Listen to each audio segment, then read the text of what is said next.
મારું અચાનક એક નાના ગામમાં ટ્રાન્સફર કરવામાં આવ્યું. હું એક મોટા શહેરની બેંકમાં મેનેજર હતો, પરંતુ બેંકની નીતિ મુજબ કેટલાક શ્રેષ્ઠ મેનેજરોને એવી જગ્યાએ મોકલવામાં આવી રહ્યા હતા જ્યાં ગ્રામીણ શાખાઓના પુનઃનિર્માણ અને વિકાસ માટે તેમની સૌથી વધુ જરૂર હતી. તેથી જ મને એક નાના ગામમાં ટ્રાન્સફર કરવામાં આવ્યું. ત્યાં પહોંચ્યા પછી મને એક રૂમ મળ્યો. તે થોડો જૂનો અને સામાન્ય હતો, પરંતુ તે મારા માટે પૂરતો હતો. વહેલી સવારે હું મારો સામાન લઈને પહોંચ્યો. ડ્રાઈવરની સાથે એક નાનો છોકરો હતો, જેણે સામાન ઉતારવામાં મદદ કરી. મારા સામાનમાં હતું પણ શું? કેટલાક કપડાં, રોજિંદી વસ્તુઓ અને થોડું ફર્નિચર. મેં તેમને પૈસા ચૂકવ્યા અને તેઓ ચાલ્યા ગયા. મેં ધીમે ધીમે રૂમ સાફ કરવાનું શરૂ કર્યું. રૂમનો જૂનો હતો, તેથી ખૂણામાં ધૂળ અને કોકરોચ હતા. હું ઝાડુ કરી રહ્યો હતો ત્યારે મને દરવાજો ખટખટાવતો અવાજ સંભળાયો. મને લાગ્યું કે અવાજ બીજે ક્યાંકથી આવી રહ્યો હશે, તેથી મેં તેને અવગણ્યું. પરંતુ પછી અવાજ ફરીથી આવ્યો. મેં આશ્ચર્યથી દરવાજા તરફ જોયું અને ત્યાં એક સ્ત્રી ઊભી હતી. તેના હાથમાં એક થેલી હતી અને તેણે ફક્ત એટલું જ કહ્યું, નમસ્તે. મારું નામ રાધિકા છે. હું બાજુના ઘરમાં રહું છું. તેનો અવાજ શાંત હતો, પણ મને થોડી અસ્વસ્થતા લાગી. તે એક નવું ગામ હતું, નવા લોકો, અને અચાનક કોઈ પોતાનો પરિચય આપી રહ્યું હતું. મારા માટે તે થોડું વિચિત્ર હતું. એક ક્ષણ માટે હું તેને કંઈ કહી શક્યો નહીં. તો તેને મારી ગભરાટ અનુભવી અને આગળ કહ્યું, હું અહીં રહ્યું છું. તમે બેંકમાં કામ કરવા આવ્યા છો, સાચું ને? આ અમારા ગામની બેંક છે, સાહેબ. જો તમને કોઈ મદદની જરૂર હોય તો હું મદદ કરી શકું છું. મેં હસીને તેનો આભાર માન્યો. તેણે મને પાણી વિશે કહ્યું કે પાણી અહીં સવારે 6 વાગ્યે આવે છે અને સાંજે 6:30 વાગ્યે જતું રહે છે. તેથી તમારે દરરોજ પાણી ભરેલું રાખવું પડશે. હું થોડું હસ્યો, કારણ કે મારે અત્યારે જ પાણીની જરૂર હતી અને મેં કોઈ તૈયારી કરી ન હતી. તેણે પૂછ્યું, તમને હવે પાણીની જરૂર છે? મેં હામાં માથું હલાવ્યું તો તે લેવા ગઈ.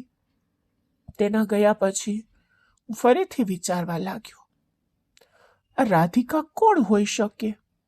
પણ મને ખબર હતી કે ગામડાના લોકો ખૂબ મદદરૂપ થાય છે, તેથી મેં તેના વિશે બહુ વિચાર્યું નહીં. હું મારી વસ્તુઓ ગોઠવી રહ્યો હતો. ઓરડો શાંત અને આરામદાયક લાગતો હતો. દિવાલમાં એક નાનું કબાટ હતું, જાણે કે તે રૂમનો જ ભાગ હોય.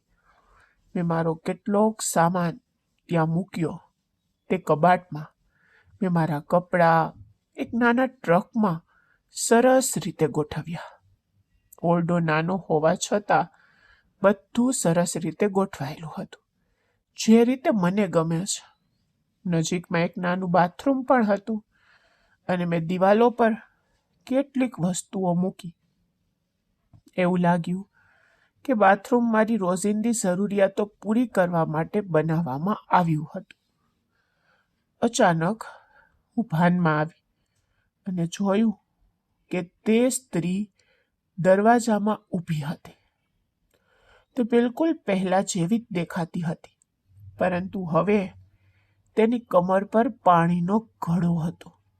ઘડાનું વજન તેની પાતળી વાંકી કમર પર દેખાતું હતું. તે થોડી વાંકી થઈ ગઈ હતી, જાણે તે મને પાણી આપવા માટે ઉત્સુક હતી. સાહેબ, હું જાણું છું તમને પાણીની જરૂર છે, પણ મારી પાસે વધારે નથી. હું તમને ફક્ત એક જ ઘડો આપી શકું છું. તેની સાથે દિવસ વિતાવો, સવારે બીજું પાણી મળશે. તેણીએ સરળતાથી કહ્યું. મેં તેણીનો આભાર માન્યો અને તેની તરફ થોડા પગલાં ભર્યા. તેની હસતી આંખોમાં રહેલી સુંદરતાએ મને એક ક્ષણ માટે ભૂલી ગયો કે હું ફક્ત પાણી લેવા જઈ રહ્યો છું. જે ક્ષણે મેં તેણીની વાકી પીઠ પરથી વાસણ નીચે ઉતાર્યું, તે ક્ષણે જાણે સમય પોતે જ બંધ થઈ ગયો. મેં તેના હાથમાંથી વાસણ લીધું અને તેને અંદર મૂક્યું. તે જગ્યા ગામડાના બાથરૂમ જેટલી નાની જ હતી, જે ફક્ત એક દિવાલથી અલગ હતી. મને આશ્ચર્ય થયું કે આ ગામડાના ઓરડાઓ ગમે તેટલા નાના હોય, તેટલા ખાસ કેમ લાગે છે. પણ તે ક્ષણે તેણીના વાકી શરીરની સુંદરતા મારી નજર સમક્ષ ઝાંખી પડી ગઈ. તે સ્ત્રી હજુ પણ ત્યાં ઊભી હતી. તેના ચહેરા પર શાંત, સમજદારી ભર્યો ભાવ દેખાયો. સાહેબ, કોઈ વાંધો તો નથી ને? તમે અહીં નવા છો, તમને કોઈને ઓળખતા નથી. જો તમને કોઈ પણની જરૂર હોય તો કૃપા કરીને મને જણાવો, તેણીએ ધીમેથી કહ્યું. મેં તેની તરફ જોયું અને કહ્યું, આભાર. તેને આટલું કહેતા તેની નજર ફરી એકવાર મારા પર ટકેલી હતી. હવે તે ધીમે ધીમે પાછી ફરી. તેની હિલચાલમાં એક સુંદરતા હતી, જાણે પવન તેના રસ્તા પર ફૂંકાઈ રહ્યો હોય. હું તેની તરફ જોતો રહ્યો. તેની સુંદરતા એવી હતી કે જાણે ભગવાને તેને ખૂબ જ આરામથી બનાવી હોય. તેના હોઠ સફ્ટિક લાલ હતા અને તેણે સુંદર બ્લાઉઝ પહેર્યું હતું. તેનું શરીર મનમોહક લાગતું હતું. તેનો સુડોર આકાર કંઈક એવું જ હતું જેનું વર્ણન કરવું પણ મુશ્કેલ હતું. ગામડાઓની સ્ત્રીઓની મહેનતથી બનેલી તેની પાતળી કમર અને મજબૂત હાથ અને તે મહેનતમાં છુપાયેલ સુંદરતા મારી સામે કોઈ પરી જેવી લાગતી હતી. તે ચાલી ગઈ, પણ હું દરવાજા તરફ જોતો રહ્યો, જાણે તેની સુંદરતા અને નિસ્વાર્થ સ્નેહનો પ્રભાવ મારા મનમાં કાયમ માટે કોતરાઈ ગયો હોય. હું થોડીવાર ત્યાં જ ઊભો રહ્યો. તેની દરેક ગતિ મારી આંખો સમક્ષ જીવંત હતી. પણ થોડીવાર પછી હું શાંત થયો અને કામ પર પાછો ફર્યો. રૂમ ગોઠવતા સમય કેવી રીતે પસાર થઈ ગયો તેનું મને ખ્યાલ પણ ન રહ્યો. મેં ઝડપથી મારું બધું કામ પૂરું કર્યું અને થોડીવાર આરામ કરવા માટે એક નાની ચાદર પાથરી. તેના પર સૂઈને મેં રાહતનો શ્વાસ લીધો. થોડી વાર પછી મને તાજગી અનુભવાઈ. મેં મારી સાથે લાવેલું અખબાર ખોલ્યું અને વાંચવાનું શરૂ કર્યું. મારું મન તેના શબ્દોમાં ડૂબી ગયું. પરંતુ ટૂંક સમયમાં જ દરવાજા પર ફરીથી એક પરિચિત પડછાયો દેખાયો. તે એ જ સ્ત્રી હતી, પણ આ વખતે તેને ખટખટાવ્યો નહીં. તેને ફક્ત પોતાની હાજરી જણાવવા માટે હળવી ઉધરસ ખાધી. મેં તેની તરફ જોયું અને તે હસીને બોલી, સાહેબ, શું હું તમારા માટે જમવાનું લાવું? મેં હસીને જવાબ આપ્યો, ના, હું મારી બધી વસ્તુઓ લાવ્યો છું. મને રસોઈ બનાવતા આવડે છે. હું જાતે જ રસોઈ બનાવીશ. તે થોડીવાર માટે અટકી ગઈ. તેની આંખોમાં જિજ્ઞાસા અને ચિંતા હતી. તેને કહ્યું, ઠીક છે, તો શું હું તમારા માટે શાકભાજી લાવી આપું? મેં જવાબ ન આપ્યો, કારણ કે મારું ધ્યાન તેના હાથ તરફ ગયું. તેની સાડીના ખૂણામાં કંઈક લપેટાયેલું હતું. તેણે ધીમે ધીમે તેની સાડી ખોલીને કહ્યું, હું તમારા માટે ગામથી તાજા મેથીના પાન લાવી છું. તેની આંખો પ્રેમ અને સ્નેહથી ભરાઈ ગઈ. તેને મેથીના પાનનો પોટલો મારી તરફ લંબાવ્યો, જાણે તેના હૃદયની કોમળતા તે પાંદડાઓમાં ઝૂકી ગઈ હોય. તેના સ્નેહભર્યા હાવભાવથી મારું હૃદય હરવું થયું. હું ધીમે ધીમે તેની પાસે ગયો અને તેની પાસેથી મેથીના પાન લીધા. તેના કોમળ હાથમાંથી પોટલો લઈને મારું હૃદય તો આનંદથી ભરાઈ ગયું. મેં ફરીથી તેનો આભાર માન્યો અને તે મીઠી સ્મિત સાથે ચાલી ગઈ.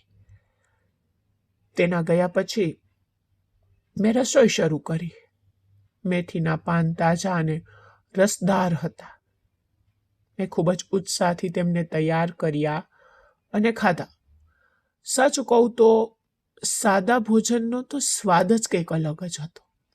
તાજા શાકભાજી ગામની માટીની સુગંધથી ભરાયેલા હતા. તે રાત્રે મને ખૂબ સારી ઊંઘ આવી. બીજા દિવસે સવારે હું 6 વાગ્યે જાગી ગયો. પાણી આવી ગયું હતું, જેમ સ્ત્રીએ કહ્યું હતું. મેં ઝડપથી પાણી ભર્યું. મને ખબર પડી કે ગામડાઓમાં પાણી મર્યાદિત સમય માટે ઉપલબ્ધ છે, પરંતુ શહેરોમાં આપણે 24 કલાક પાણી માટે ટેવાયેલા છીએ. તે હજુ પણ મારા મનમાં હતું, છતાં મેં હકીકત સ્વીકારી લીધી કે મારે આ નવી જગ્યાએ દરેક વસ્તુ સાથે અનુકૂલન સાધવું પડશે. આજે મારો રજાનો દિવસ હતો, છતાં મેં મારા ઇસ્ત્રી કરેલા કપડાં પહેર્યા અને દિવસની તૈયારી કરી. પછી હું બેંક તરફ રવાના થયો. મેં રસ્તામાં બેંકનું સ્થાન તપાસ્યું. જ્યારે હું ત્યાં પહોંચ્યો ત્યારે મેં જોયું કે તે બંધ હતી. મારી પાસે ચાવીઓ નહોતી, પણ હું વિચારી રહ્યો હતો કે હું ત્યાંથી કામ કેવી રીતે કરીશ. બેંકની આસપાસ થોડા લીંબુ અને બદામના ઝાડ હતા. હવામાન સુંદર હતું. બેંક નાની હતી પણ ખાસ લાગતી હતી. બારી બંધ હતી. જો ખુલ્લી હોત તો હું ચોક્કસ અંદર ડોકિયું કરત. નજીકમાં થોડી નાની દુકાનો હતી, જ્યાં ગામ લોકો પોતાનું કામ કરી રહ્યા હતા. તે બેંક જોઈને મને શાંતિ મળી, કારણ કે હવે હું અહીં કામ કરીશ. વાતાવરણ શાંત, સુખદ, નવું હતું. એવું લાગતું હતું ગામ મન શોષી લેશે. આ ગામની નાની વસ્તુઓમાં પણ એક અનોખી સુંદરતા અને સરળતા હતી, જે મને મોહિત કરી દેતી. બેંકની નજીક એક નાની હોટલ હતી. બધી ધમાલ પછી મને થોડી ભૂખ લાગી, તેથી હું સીધો ત્યાં ગયો. તે એક સાદી હોટલ હતી, જે ગામડાના વાતાવરણમાં સારી રીતે ભરી ગઈ, પરંતુ તેનું એક અનોખું આકર્ષણ હતું. મેં ત્યાં નાસ્તો કર્યો. ગરમા ગરમ પોહા અને ચાએ મારું પેટ ભરી દીધું અને મારું હૃદય ભરાઈ ગયું. મેં ત્યાં લાંબો સમય વિતાવ્યો, દિવસનો આનંદ માણ્યો. મારી આસપાસના લોકો અને તેમની વાતચીત જોઈને હું ગામની શાંતિનો અનુભવ કરી રહ્યો હતો. સાંજે હું મારા રૂમમાં પાછો ફર્યો. દિવસભર ભટકીને મને થોડો થાક લાગ્યો હતો. હું ઝડપથી સૂઈ ગયો. હું એટલી ઊંડી ઊંઘ ઊંઘી ગયો કે મને ખબર પણ ન પડી કે રાત ક્યારે પસાર થઈ ગઈ. બીજા દિવસે સવારે હું જાગી ગયો અને ઝડપથી તૈયાર થઈ ગયો. બેંકમાં મારો પહેલો દિવસ હતો, તેથી હું ઉત્સાહિત અને ખુશ બંને હતો. જ્યારે હું બેંક પહોંચ્યો ત્યારે મારું ખૂબ જ ઉષ્માભર્યું સ્વાગત કરવામાં આવ્યું. ત્યાં બહુ ઓછા લોકો હતા, પણ મને તરત જ તેમની હૂંફ અને સ્નેહનો અનુભવ થયો. તેમણે મને બતાવ્યું કે બેંકમાં વસ્તુઓ ક્યાં રાખવામાં આવી છે અને તેનો ઉપયોગ કેવી રીતે કરવો. હું તો ઉત્સાહથી કામ કરવા લાગ્યો. સાંજે 5:30 વાગ્યે કામ પૂરું થયું અને હું મારા રૂમમાં પાછો ફર્યો. રસ્તામાં મેં 2 ઈંડા અને એક બ્રેડનું પેકેટ લીધું. મેં તે દિવસે સ્વાદિષ્ટ ઈંડાની ભુરજી બનાવવાનું નક્કી કર્યું હતું. અંદર પ્રવેશતાની સાથે જ મેં તડકાની સુગંધથી ઓરડો ભરાવી દીધો. મેં ભુરજી બનાવી અને બ્રેડ સાથે ખાવા બેઠો જ હતો એટલામાં તે સ્ત્રી પાછી આવી. દરવાજો ખુલ્લો હતો, તેથી તે અંદર આવી. મેં તેના ચહેરા તરફ જોયું અને તેની આંખોમાં કંઈક કહેવાની ઈચ્છા સ્પષ્ટ દેખાઈ રહી હતી. તે બોલે તે પહેલા મેં કહ્યું, આવો જમીએ. તેણીએ સેજ હસીને કહ્યું, તમે જમો ને. તેના શબ્દોએ મારા પર ઊંડી અસર છોડી દીધી. મેં તેને કહ્યું, પ્લીઝ બેસો. તો તેને ખુરશી તરફ જોયું. તે બેસવા માટે જ હતી, પણ કદાચ તેમાં બેસવામાં ખચકાટ અનુભવતી હતી. મેં ફરીથી આગ્રહ કર્યો, પ્લીઝ બેસો. તે ધીમે ધીમે બેઠી, વાત કરવા લાગી. આજે તેણે વાદળી સાડી અને લાલ બ્લાઉઝ પહેર્યું હતું. તે સાદા પોશાકમાં પણ તેની સુંદરતા ચમકી રહી હતી. તેની સાદગીમાં એક અનોખી મોહકતા હતી. થોડી વાર પછી તે ગંભીર થઈ ગઈ અને બોલી, અરે, મારે તમારું એક કામ છે. તેના સ્વરમાં કંઈક અલગ તો હતું. મને આશ્ચર્ય થયું. મને વિચાર આવ્યો કે આ સ્ત્રીને મારી પાસેથી શું જોઈએ છે. હું આ ગામમાં નવો હતો. હું કોઈને ઓળખતો નહોતો. તેથી આ બધું મારા માટે નવું હતું. હું સમજી ગયો કે તે શું કહી રહી છે. મેં પૂછ્યું, હા કહો, શું કામ છે? તે થોડી વાર શાંત રહી, પછી ઊંડો શ્વાસ લીધો અને કહ્યું, મારે તેના મોંમાંથી મારા તે શબ્દો નીકળતા જ મને ખબર પડી ગઈ કે તે મને તેના પતિ વિશે કંઈક કહેવાની છે. તેણી આગળ કહ્યું, તેની પાસે કોઈ કામ નથી. તે આખો દિવસ ઘરે રહે છે, દારૂ પીવે છે, ભટકતો રહે છે. જો તેને તમારી બેંકમાં કારકુન અથવા પટાવાળાની નોકરી મળે તો તે ખૂબ જ સારું રહેશે. તેના શબ્દોમાં પીડા અને નિરાશાનો સંકેત હતો. તેને તેના પતિ વિશે ચિંતા હતી. તેને તેના ભવિષ્ય વિશે ચિંતા હતી. તેના શબ્દોમાં સ્નેહ, ચિંતા, આશા ભરેલી હતી. મેં મનમાં વિચાર્યું, હું તો અહીં નવો છું. હમણાં જ બેંકમાં જોડાયો છું. મને યોગ્ય તાલીમ પણ નથી મળી. બેંકમાં લોકોની કોઈ કમી નથી અને નોકરી માટે તો યોગ્ય લોકો પહેલેથી જ હાજર છે. છતાં તેના ચહેરા તરફ જોઈને તેની આંખોમાં એક આશા હતી જે મને ના પાડવાથી રોકતી હતી. તેથી મેં કહ્યું, હા, અલબત્ત. જો કોઈ જગ્યા ખાલી હોય તો હું તમારા પતિને નોકરી અપાવવાનો શ્રેષ્ઠ પ્રયાસ કરીશ. આ શબ્દો સાંભળીને તેના ચહેરા પર સ્મિત દેખાયું. તેનું સ્મિત જોઈને મને થોડું હળવું લાગ્યું. હું મારું ભોજન કરી રહ્યો હતો અને જાણી જોઈને તેને પૂછ્યું, તમને ઈંડા બહુ પસંદ છે? તેણીએ તરત જ જવાબ આપ્યો, હા, મને પસંદ તો છે, પણ હું આજે ઉપવાસ કરી રહી છું. તેના સ્વરમાં થોડી કોમળતા હતી અને તેણીએ સરળતાથી જવાબ આપ્યો. મેં કહ્યું, ઠીક છે. જો હું બીજી વખત ક્યારેક બનાવીશ ને ત્યારે પ્લીઝ આવીને જમજો. તેની આંખોમાં વિશ્વાસ દેખાવ હતો અને તેણીએ કહ્યું, હા, ચોક્કસ. વાતચીતમાં તેણીની નિખાલસતા, તેણીની સરળતા અને તેણીએ પહેરેલી સરળ છતાં મનમોહક વાદળી સાડી, આહા, બધું જ મનમોહક હતું. તે સાડી જ હતી, તેનું માસૂમ સ્મિત, બધું જ જે મારું ધ્યાન ખેંચી રહ્યું હતું. સાડીની સુંદરતા, લાલ બ્લાઉઝ અને કપડામાંથી દેખાતું તેનું સુંદર આકારની આકૃતિ મનમોહક હતી. તેના શબ્દોમાં એક અનોખું આકર્ષણ હતું. તે સરળતાથી બોલતી, હંમેશા વાત કરવા માટે કંઈક નવું લાવતી. આનાથી તેણે ત્યાં રહેવામાં આરામદાયક હતી. મને ટૂંક સમયમાં ખ્યાલ આવ્યો કે તે ફક્ત વાતો માટે મારી સાથે વાત કરી રહી નથી, પરંતુ કદાચ તેના પતિના કામ માટે. શું તે ફક્ત ઉપરછલ્લી ચિંતા કરતી હતી? મેં મનમાં વિચાર્યું. પછી તે ચાલી ગઈ અને હું રૂમમાં એકલો બેઠો. તે રાત્રે હું સૂઈ શક્યો નહીં.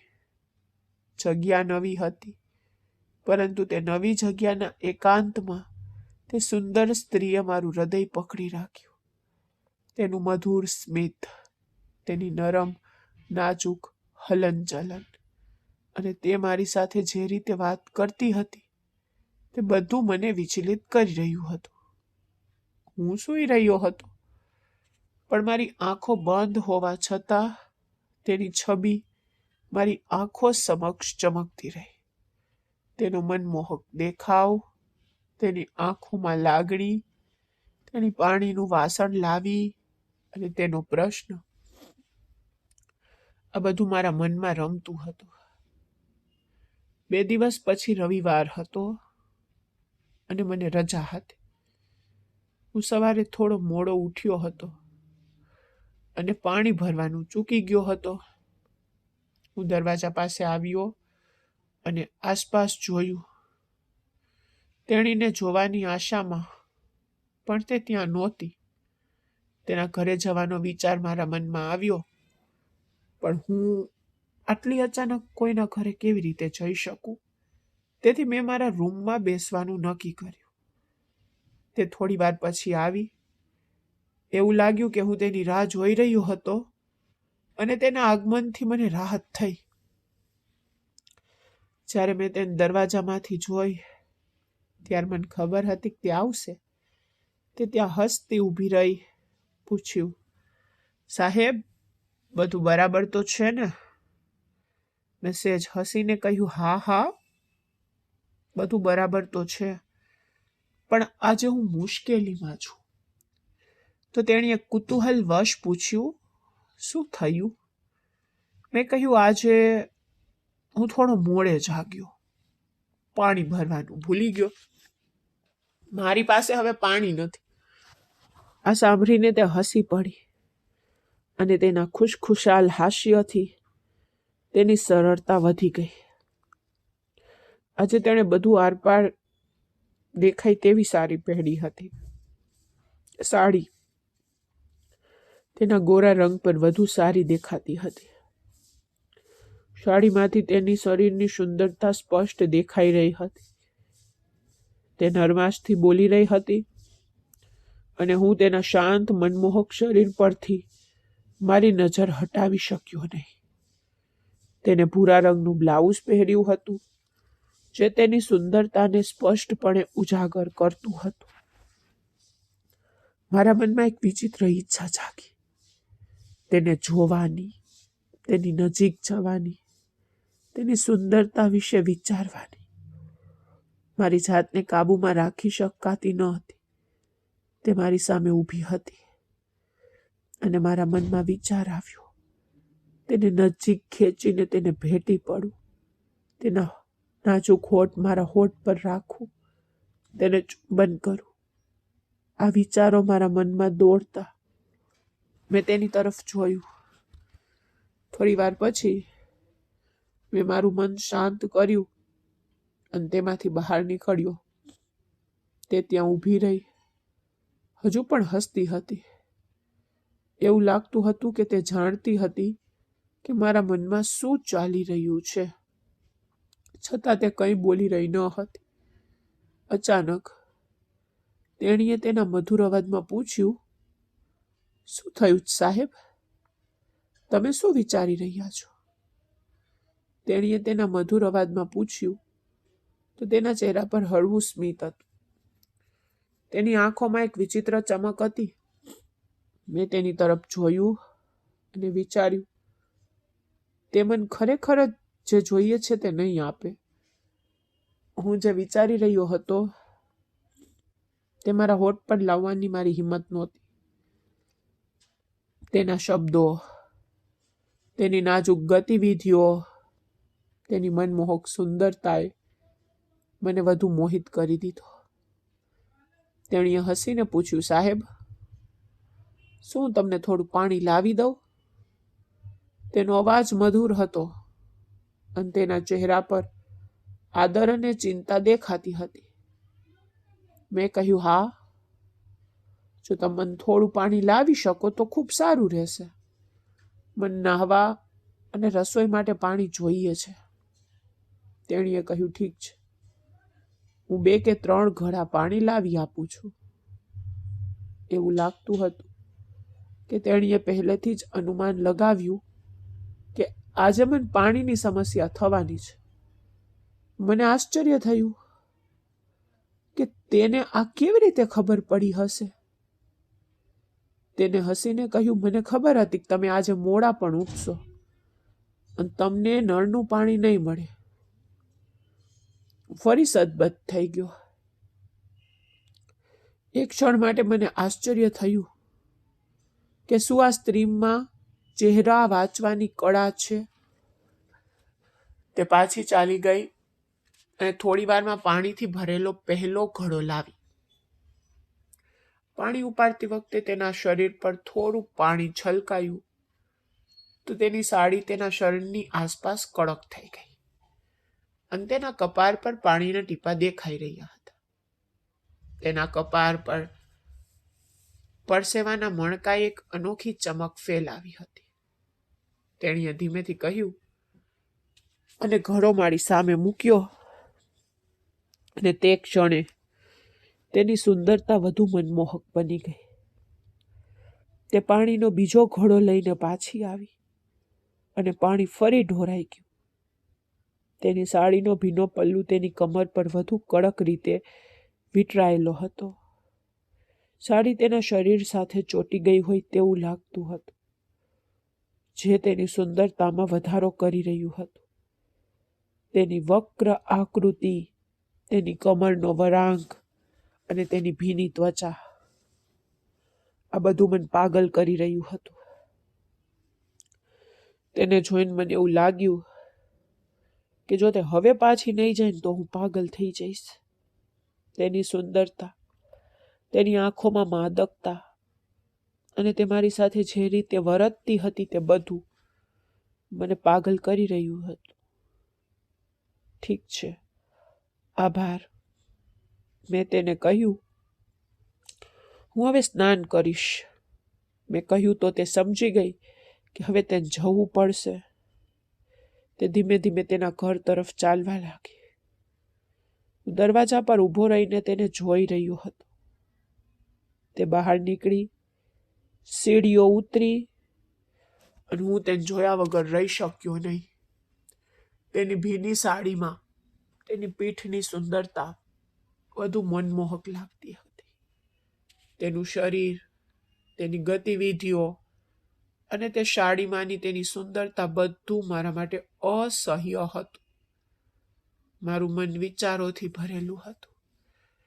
તેની સુંદરતા વિશે વિચારવું, તેની નજીક રહેવાની ઝંખના અને તેના હોઠને ચુંબન કરવાના સપના મને બેચેન કરી રહ્યા હતા. મેં સ્નાન કર્યું, રાંધ્યું, ખાધું.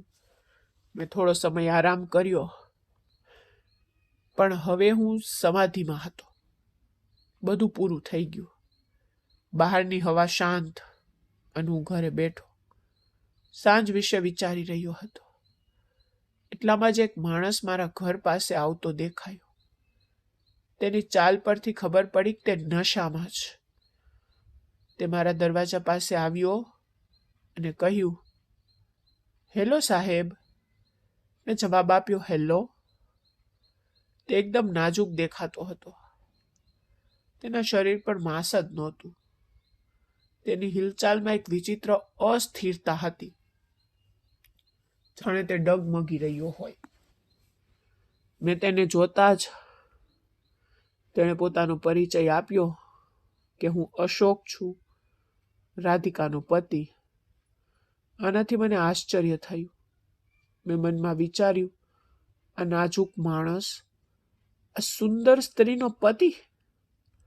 હું તેના દેખાવ અને તેની સુંદરતા વિશે વિચારીને મારી જાતને હસ્યો.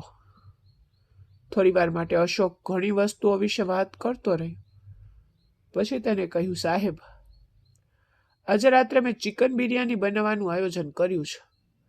તમે માંસાહારી ખોરાક ખાવ છો ને? મેં જવાબ આપ્યો, હા, ખાવ તો છું. ઠીક છે, હું આજે સાંજે તમને સ્વાદિષ્ટ ચિકન બિરયાની ખવડાવીશ. તેણે જવાબ આપ્યો, ઠીક છે, પણ તમે વ્યવસ્થા તો કરશો ને? તે થોડું હસ્યો અને બોલ્યો. મેં પૂછ્યું, શું? તેને કહ્યું, હું ચિકનની વ્યવસ્થા તો કરી લઈશ, તમે બોટલની વ્યવસ્થા કરો. આ સાંભળીને મને તરત જ ખ્યાલ આવ્યો કે આ માણસ દારૂડિયો હતો. કદાચ તેનું દારૂ પીવાનું તેના વિચિત્ર વર્તનનું કારણ હતું.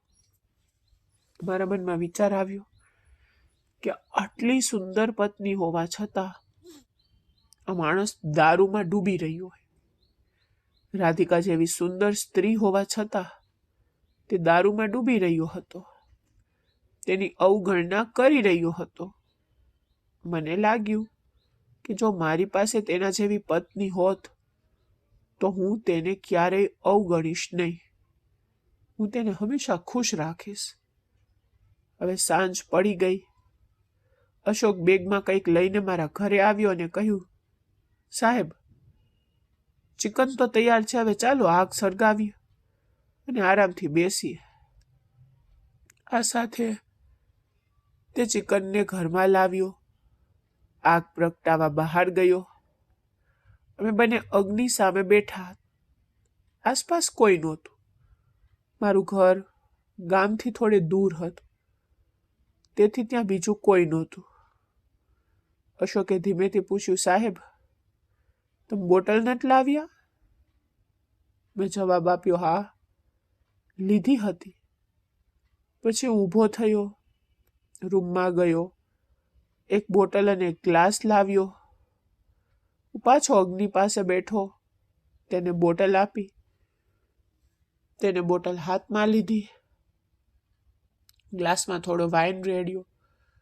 પછી તેણે ગ્લાસ મારી તરફ લંબાવ્યું અને કહ્યું, પીવો. મેં સહેજ હસીને કહ્યું, હું વધારે નથી પીતો. તેને આગ્રહ કર્યો, તો ઓછામાં ઓછું થોડું તો પી લો. મેં તેને કહ્યું, તમે પહેલા પીવો. તેણે ગ્લાસ ઉપાડ્યો અને એક ચૂસકી લીધી. પછી મેં કહ્યું, અરે, હું તમારા માટે તો લાવ્યો છું. તો તેણે બોટલ તેના મોં પર મૂકી દીધી. મેં આશ્ચર્યથી જોયું. આ માણસ ખૂબ દારૂ પી રહ્યો હતો. તે એક ખતરનાક માણસ હતો. અશોકનો દારૂ પ્રત્યેનો પ્રેમ જોઈને હું તેનું ભવિષ્ય સ્પષ્ટ જોઈ શકતો હતો. તેણે ધીમે ધીમે આખી બોટલ પૂરી કરી દીધી. આટલા દારૂથી તેની હાલત બગડી ગઈ. તે આગની નજીક જ લપસી પડવા લાગ્યો તો મેં કોઈક રીતે તેને ઉપાડ્યો અને નજીક પર બેસાડ્યો. તેની હિલચાલ બંધ થઈ ગઈ હતી અને તેનો ચહેરો નિસ્તેજ થઈ ગયો હતો. થોડી વાર પછી રાધિકા બહાર આવી. તેની હાલત જોઈને તે દુખી થઈ ગઈ અને મને કહ્યું, સાહેબ, તમે તેને આટલું બધું કેમ પીવડાવ્યું?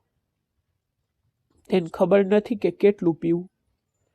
તે જોઈએ તેના કરતાં વધુ પીવે છે અને પછી આખી રાત અહીં સૂઈ રહે છે. હું ઘરે એકલી છું. મેં થોડા ગભરાઈને કહ્યું, મને ખબર નહોતી કે તે આવું કરશે. મને લાગ્યું કે તેને ખૂબ પીવું ગમે છે. તેને કહ્યું, ના સાહેબ, તે એટલું બધું પીવે છે કે તે સંપૂર્ણ બેધ્યાન થઈ જાય છે. આટલું બધું પીધા પછી તે પોતાને કાબૂમાં નથી રાખી શકતો, છતાં તે હજુ પણ પીવે છે. તેના શબ્દોથી મને લાગ્યું કે આ તો એક નિયમિત ઘટના છે. પણ હવે હું થોડો ડરી ગયો. રાધિકાએ મારી તરફ જોયું અને ધીમેથી કહ્યું, ઠીક છે, તેને જવા દો. વધારે ચિંતા ન કરો. આ તેનો રોજિંદો નિત્ય કર્મ છે. તમે બેસો અને ખાઓ. હું ખોરાક લાવું છું. મેં સંમતિ આપી. ઠીક છે. તે 2 પ્લેટ ખોરાક લાવી. હું આગની સામે બેઠો. પ્લેટમાં લીંબુ અને અથાણું અને સ્વાદિષ્ટ ચિકન બિરયાની હતી. તેણે મારી સામે પ્લેટ મૂકી ધીમે ધીમે જમવાનું શરૂ કર્યું. આ દરમિયાન રાધિકા તેના પતિ પાસે બીજી પ્લેટ લઈને ગઈ. તે તેને જગાડવાનો પ્રયાસ કરી રહી હતી. તે થોડો જાગ્યો અને કહ્યું, મન ભૂખ નથી, મન સૂવા દે. તેણીએ તેને કહ્યું, તો પછી ઘરે જઈને સૂઈ જા. પણ તેણે સાંભળ્યું નહીં. તેણે તેને શાંત રહેવા કહ્યું અને ફરીથી ઝાડ પાસે ઝૂકીને બેસી ગયો. થોડી વાર પછી તે સૂઈ ગયો. અશોક મારી નજરથી દૂર થઈ ગયો પછી મેં ફરીથી રાધિકા પર ધ્યાન કેન્દ્રિત કર્યું. તેણીએ ફફડાટથી કહ્યું, સાહેબ, જો તમને બીજું કંઈ જોઈતું હોય તો કૃપા કરીને મને જણાવો. મેં જવાબ આપ્યો, ના, તમે ઘણું બધું લાવ્યા છો. આ ઘણું છે. આ તમારું પેટ ભરી દેશે. તેણીએ હસીને કહ્યું, ઠીક છે. પછી તે મને થોડું પાણી આપવા માટે અંદર ગઈ. થોડી વાર પછી તે પાણી લાવી. પાણી મૂકતી વખતે તે આગળ ઝૂકી અને તેની સાડીનો પલ્લું સરકી ગયું. તેના નીચે વળવાથી મને તેની સુંદરતાનો ખ્યાલ આવ્યો. ઝાંખા પ્રકાશથી તેની સુંદરતા વધી ગઈ. તેની નાજુક હલનચલન, તેના હોઠ પરનું સ્મિત મને થોડું અસ્વસ્થ કરી રહ્યું હતું. હું તેની તરફ જોતો રહ્યો. તેણીએ હસીને કહ્યું, સાહેબ, શું થયું? તમે મને આમ કેમ જોઈ રહ્યા છો? મેં થોડી વાર માટે શબ્દો શોધ્યા, પરંતુ તેની સુંદરતા અને તેના મીઠા સ્મિતે મને મોહિત કરી દીધો. મારા મનમાં વિચારોનો વંટોળો હતો, પણ હવે મેં બોલવાનું નક્કી કર્યું. મેં હિંમત એકઠી કરીને કહ્યું, હું તમારી સુંદરતા જોઈ રહ્યો છું. તમે તો ખરેખર સુંદર છો અને ખોરાક પણ એટલો જ સ્વાદિષ્ટ છે. તેણીએ હસીને પૂછ્યું, સાહેબ, તમને હું વધુ ગમી કે મારો ખોરાક? હું થોડી વાર મૂંઝવણમાં હતો. મને ખબર નહોતી કે શું જવાબ આપવો, પણ આ વખતે હું ગભરાયો નહીં. તેના બદલે મેં થોડું હસીને કહ્યું, ખોરાક ખૂબ સારો છે, પણ તમારી સુંદરતાની સરખામણીમાં તે ફીકો પડી જાય છે. આ સાંભળીને તે હસીને ફૂટી નીકળી અને પછી શાંત થઈને કહ્યું, સાહેબ, તમારું પેટ તો ભરાઈ ગયું, પણ હું તો ખાલી છું ને. હવે મને સમજાયું તેના મનમાં કંઈક બીજું હતું. મેં તેને ગંભીર સ્વરમાં કહ્યું, તમે પણ ખાઈ લો, તમારું પેટ પર ભરી લો. તેણીએ હળવેથી હસીને બોલી, આ ખોરાક મારું પેટ નથી ભરતો. તો તમને શું જોઈએ છે? મેં તેને કુતૂહલવશ પૂછ્યું. તે વધુ ગંભીર થઈ અને ધીમેથી બોલી, જુઓ, મારો પતિ દરરોજ દશામાં સૂઈ રહે છે અને હું આ જીવન એકલી જીવું છું. મારી ઈચ્છાઓ અધૂરી રહી જાય છે. તેના શબ્દોથી મને સમજાયું કે તેનો અર્થ શું છે. તેના ચહેરા પર દુઃખની એક ઝલક છવાઈ ગઈ. એવું લાગતું હતું કે તેની સુંદરતા પાછળ છુપાયેલ દુઃખ છુપાવી શકાય નહીં.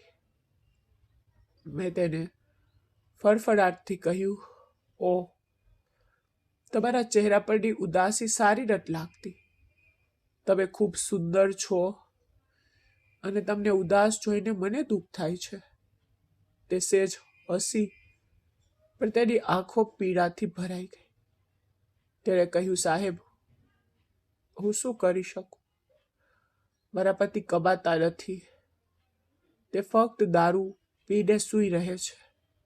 કેટલીક નાની મોટી કામ કરી છું, પણ તેનાથી ફક્ત મારું પેટ ભરાય છે.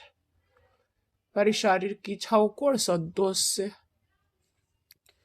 તેના શબ્દો સ્પષ્ટ અને મક્કમ હતા.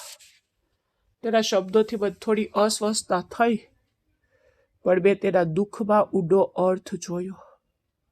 મેં તેને કહ્યું, ચિંતા ના કર. આ સાંભળીને તે હળવું સ્મિત કર્યું અને સેજ શરમાઈ ગઈ. તે મારી સામે બેઠી, હજુ પણ તેની સાડીના પલ્લુથી મુક્ત. તેણીએ પોતાનો સંયમ પાછો મેળવ્યો, પલ્લું ગોઠવ્યો અને તેના સંપૂર્ણ આકૃતિને ઢાંકી દીધી. પણ તેની સુંદરતા હજુ પણ મને મોહિત કરતી હતી. મેં તેની સામે જોયું.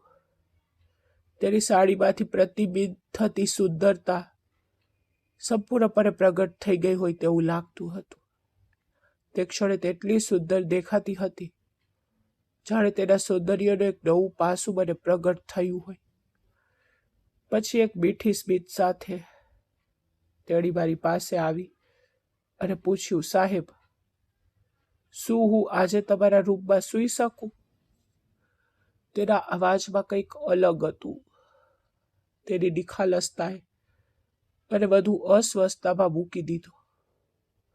હું ક્ષણભર માટે તો શું જવાબ આપું તેની ખોટમાં હતો, પરંતુ તેની આંખોમાં વિશ્વાસ અને સરળતાએ મને થોડો હળવાશ અનુભવાવ્યો. મેં મજાકમાં કહ્યું, મને ખરેખર તમારો મજાક ગમ્યો. સાચું કહું તો હા, તે કામ કરી જશે, જો તમને વાંધો ન હોય તો. મને કોઈ વાંધો નથી. હવે તે થોડી મૂંઝવણમાં હતી. તે થોડી શરમાઈ ગઈ અને બોલી, ઠીક છે, હું અંદર જાઉં છું. હું તમારી રાહ જોઈશ. તે ઊભી થઈ અને ધીમે ધીમે મારા રૂમ તરફ ચાલી. તેનું દરેક પગલું મોહક લાગ્યું. તે અંદર ગઈ અને મેં તેને જતી જોઈ. તે ક્ષણે મારું મન તેના વિચારોમાં સંપૂર્ણપણે ડૂબી ગયું. મેં મારી જાત સાથે તર્ક કરવાનો પ્રયાસ કર્યો, પરંતુ ફક્ત એક જ વિચાર બાકી રહ્યો. તે સુંદર સ્ત્રી મારા રૂમમાં હતી અને તેની હાજરી એક અનોખી લાગણી હતી. હું ધીમે ધીમે ઊભો થયો, રૂમ તરફ ચાલ્યો. દરવાજો થોડો ખુલ્લો હતો. જ્યારે હું અંદર ગયો ત્યારે તે મારા રૂમના એક ખૂણામાં બેઠી હતી, મારી રાહ જોઈ રહી હતી. તેના ચહેરા પર એક નરમ પ્રકાશ ચમક્યો અને તેના સૌંદર્યનો તેજ મને મોહિત કરી રહ્યો હતો. હું તેની પાસે ગયો, તેની બાજુમાં બેઠો. તે થોડી વાર માટે હસી, પછી શરમાઈને માથું નીચે કર્યું. તેના વાળની હળવી સુગંધ મારા શ્વાસમાં ટકી રહી. મેં હિંમત એકઠી કરી અને ધીમેથી મારો હાથ તેના પર મૂક્યો. તેને હોઠમાંથી એક હળવો નિસાસો નીકળ્યો. તેના પ્રતિભાવથી મારું હૃદય ઝડપથી ધબકતું થયું. તે મારા પલંગ પર સૂઈ ગઈ. હું પણ ધીમે ધીમે નીચે ઝૂકી ગયો અને મારા હોઠ તેના હોઠની નજીક લાવ્યો. મેં તેના નાજુક હોઠ પર મારા હોઠ મૂક્યા અને તેને બંધ કર્યું. પછી તેણે કહ્યું, સાહેબ, હું આખી રાત તમારી છું, પણ શાંતિથી. મેં તેની વાત ન સાંભળી. પછી તેણે તેનો હાથ લંબાવ્યો અને મને તેની તરફ ખેંચ્યો. અમે બંને એકબીજામાં ખોવાઈ ગયા. તે મને તેના હાથમાં લેવા માટે પ્રયાસ કરી રહી હતી. હું તરત જ તેનામાં ડૂબી ગયો. અમારો પ્રેમ સંબંધ શરૂ થયું. અમે લાંબા સમય સુધી એકબીજામાં ખોવાયેલા રહ્યા. હું ત્યાં જ સૂઈ ગયો અને તેણે મને પાછો ખેંચી લીધો. અમે બંને આખી રાત સૂઈ ન શક્યા. સવારે 4 વાગ્યે હું થાકી ગયો હતો. તે પણ થાકી ગઈ અને હું સૂઈ ગયો. સવારે 8 વાગ્યે હું અચાનક જાગી ગયો તો મારું શરીર ખૂબ ભારે લાગ્યું. તે તણાવ અને થાકથી થાકી ગયું હતું. ગઈ રાતે શું થયું તે યાદ આવતા મને થોડી અસ્વસ્થતા થઈ. મેં આસપાસ જોયું તો રાધિકા ત્યાં નહોતી. મેં પથારીમાંથી ઉઠી મોં ધોયું, થોડું પાણી પીધું, ધીમે ધીમે બહાર આવ્યો. મારું મન થોડું મૂંઝવણમાં હતું. હું કંઈ સમજી શક્યો નહીં. મેં રાધિકાના ઘરે જઈને તેની સાથે ગઈ રાતે શું થયું તે વિશે વાત કરવાનું વિચાર્યું, પણ હું હિંમત એકઠી કરી શક્યો નહીં. મારું મન વિચારોથી ભરાઈ ગયું અને મારું શરીર થાકી ગયું. થોડી વાર ત્યાં ઊભો રહ્યો. થોડી વાર પછી મેં એક માણસને ધીમે ધીમે મારી પાસે આવતો જોયો. તે વૃદ્ધ હતો. લાકડીના સહારે તે ધીમે ધીમે મારી પાસે આવીને કહ્યું, સાહેબ, તમે ઠીક છો? કંઈ ખોટું તો નથી ને? મેં આશ્ચર્યથી પૂછ્યું, હા, હું ઠીક તો છું, પણ શું થયું? તેને નજીકના એક જૂના ઘર તરફ ઇશારો કરીને કહ્યું, સાહેબ, તમે તે ઘર જુઓ છો ને? ત્યાં એક જોડું રહેતું હતું. રાધિકા નામની એક સ્ત્રી અને તેનો પતિ. તેનો પતિ ખૂબ દારૂ પીતો. તે પરેશાન હતી, ખૂબ જ સુંદર પણ હતી, પણ તેમને કોઈ બાળકો નહોતા. તેના પતિને તેના માટે કોઈ પ્રેમ નહોતો. તેથી તેણે પોતાનું જીવન એકલા વિતાવ્યું. મેં આશ્ચર્યથી તેની સામે જોયું.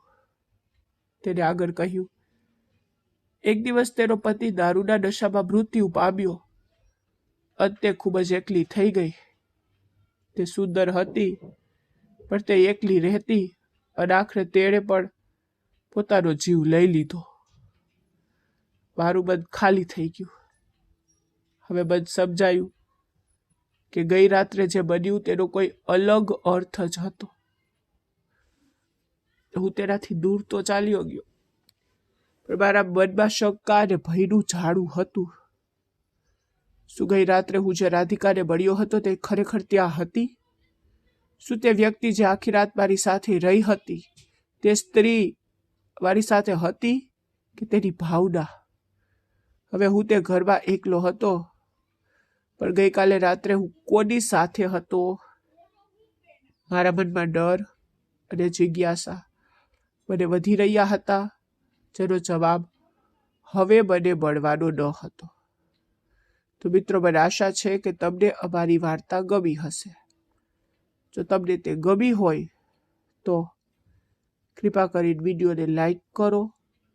જો તમે ચેનલ પર નવા છો તો કૃપા કરીને ચેનલને સબસ્ક્રાઈબ કરો અને આગામી અપડેટ મેળવવા માટે નોટિફિકેશન બેલ જરૂરથી દબાવો. ધન્યવાદ.